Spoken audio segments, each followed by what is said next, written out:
So very early in life, children begin to develop negative habit patterns which have their roots in destructive criticism. Now, where do these negative habit patterns come from? The first one they come from is destructive criticism. It's used by parents to direct and control their children.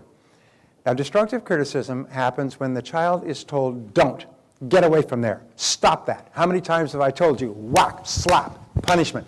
And the child has no understanding that playing with knives is dangerous.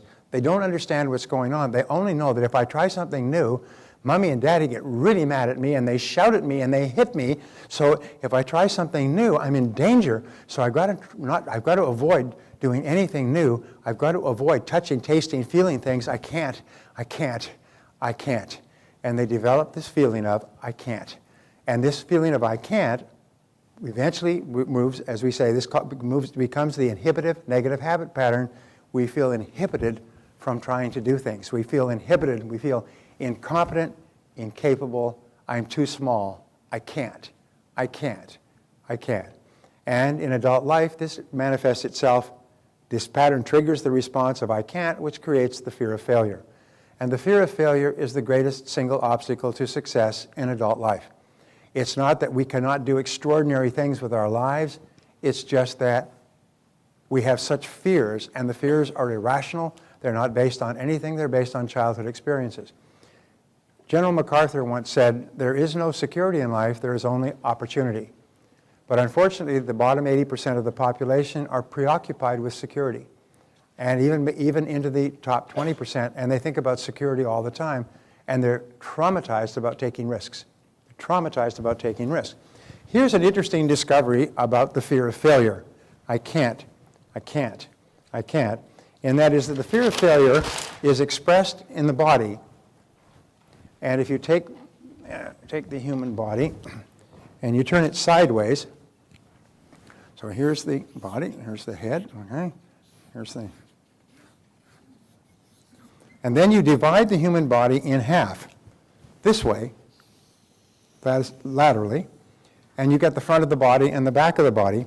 Well, the fear of failure is manifested on the front of the body. It's manifested first in the solar plexus. Your solar plexus chokes up when you have a fear-induced thought or event.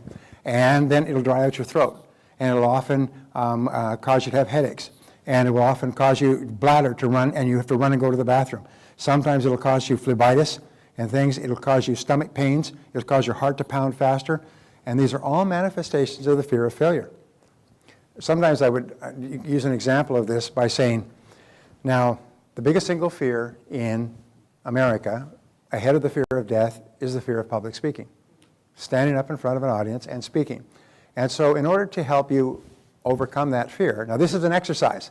Beep, this is just an exercise. Beep, this is just an exercise, all right? In order for you to overcome your fear, I'm going to pick one person from this audience, and I'm going to bring you up here to speak later on in the day. And I'm not going to tell you who it is, but you'll be invited up here to speak for 5 minutes later on in the day. So I just want you to think of, if it's you, what you will say in that 5 minutes. Now, how many people felt their solar plexus go just like that? Isn't that interesting? I told you, bleep, this is just an exercise. This is a drill. This is not true. But the very idea of being called up to speak spontaneously in front of a group caused your solar plexus to go. This is a manifestation of the fear of failure.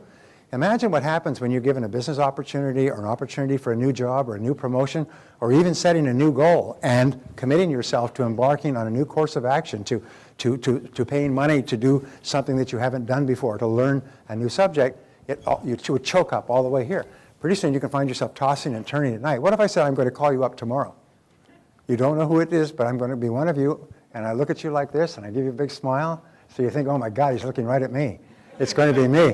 Do you know what would happen? You'd be tossing and turning all night, thinking, oh my God, what if it's me? What if it's me? Well, you see how irrational it is? I've told you I've told you this is an exercise. It's only a drill, but even the thought of it would cause you probably to be awake at night. So this is where you experience the fear of failure. I just write FOF. I used to write follow up and close when I would say, now the third part of selling is follow up and close. I write FU and close, and I realized it didn't look too good on paper. Anyway, So we say that the next habit pattern is the compulsive negative habit pattern. This pattern develops when children receive conditional love. Let us even say when children are the victims of conditional love. This is love that is not given unconditionally. It's given, taken away, given, taken away, given, taken away. Children respond with, I have to please other people. And so instead of saying, I don't have to, I can do anything I want, is children start saying, I have to. If I don't do this, children's parents say, if you don't, you're going to get it. You better do this or else. If you don't do that, you're in big trouble. And so children who are traumatized about losing the love and security of their parents start thinking, I have to do what mommy and daddy want.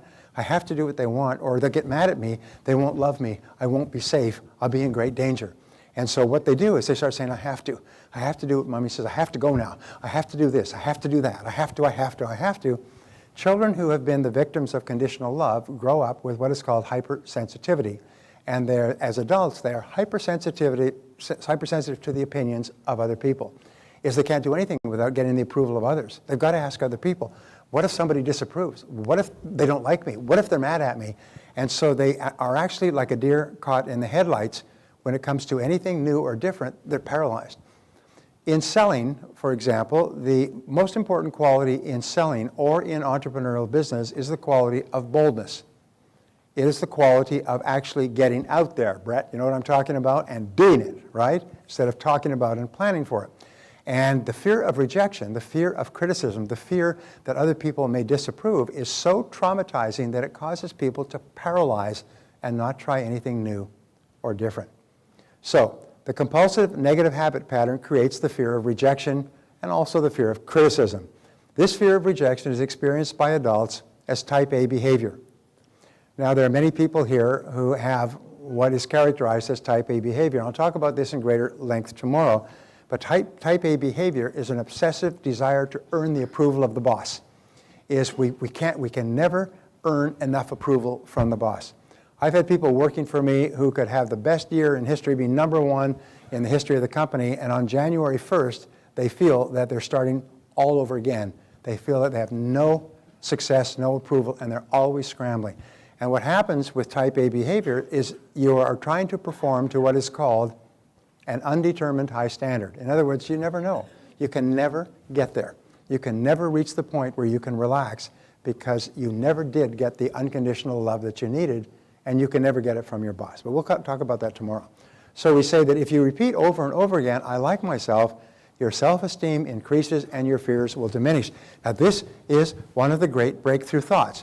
If you can imagine that everybody has high levels of fears as a result of childhood experiences, and your mind can only hold one thought at a time, imagine your emotions like a teeter-totter is as your self-esteem goes up, your fears go down.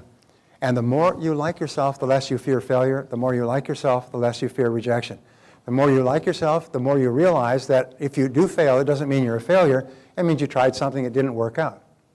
One of the things we say is, remember, there's no such thing as failure, there's only feedback. There's no such thing as failure, there's only feedback. And obstacles come not to obstruct, but to instruct. Obstacles come not to obstruct, but to instruct. That's the attitude of the self-actualizing person. And in another attitude of self-actualizing persons is that they are concerned with the thoughts and feelings of others, but not overly concerned. Is they please at least themselves in all things. In other words, they say, you disapprove of me, or you reject me, or criticize me when I call on you. Well, you have a nice day, because it doesn't bother me at all. And they just go on because they know that being rejected is not personal. When people are not supportive of you, it's not personal, it's their problem, it's not your problem. Laura Huxley wrote many years ago a book, and you don't need to read the book, you just need to have the title, and the title was, You Are Not the Target. And what it basically says is you're not the target. If people are hostile towards you, or aggressive, or unsupportive, or negative in business for any reason, it's not personal, it's their problem, it's not your problem. So what you do is you say, well, you have a nice day. And you just let it roll off your back. And the more you say, I like myself, I like myself, I like myself, I like myself. I encourage people when they get up in the morning to say, I like myself, I love my work. I like myself, I love my work, I like myself, I love my work. You can't say it 3 to 5 times without starting to smile. You can't even listen to me say it without smiling inside. It It just makes you happy. And of course, you teach your kids to say, I like myself, I like myself. And you get them to look in the mirror and say, I like myself. And you tell your kids what wonderful people they are, and they just walk away feeling that the most important people in their life think that they are wonderful people, and they develop positive levels of self-esteem, positive self-image, positive self-concept. They see themselves, and they set really high standards for themselves in terms of realizing their ideal. So it's really important. So the more you say, I like myself, the less you fear. And if you say it over and over again, eventually you drive it down into your subconscious mind until it becomes locked in and permanent. Eventually you reach the point where you become absolutely fearless. You become absolutely unstoppable. And you do it by pushing down this message, I like myself, I like myself, I like myself, I love myself, I love myself. And we'll talk more about this later. Now, come to lesson number 4, all right? Before I do that, why don't we just do this one exercise? What one action are you going to take immediately as a result of what you've just learned in this session? Please write down your answer to that question on page 22. What one action are you going to take?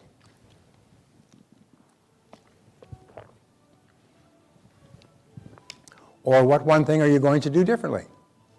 And you can just write, I'm going to say I like myself 100 times a day. Now, if you're going to say I like myself, I do not suggest that you do it in public washrooms or in crowded elevators.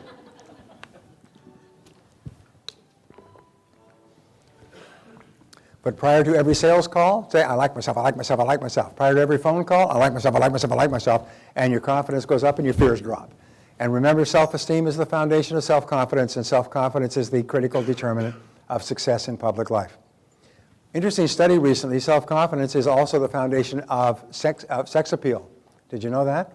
A person with high levels of self-confidence is considered to be sexy by members of the opposite sex. For some reason, they're attracted to it for whatever it happens to be. Let me give you an example. We were at the Grammy Awards a couple of months ago in Los Angeles. Incredible experience. And Mick Jagger was singing. Mick Jagger is one of the ugliest people that you can imagine.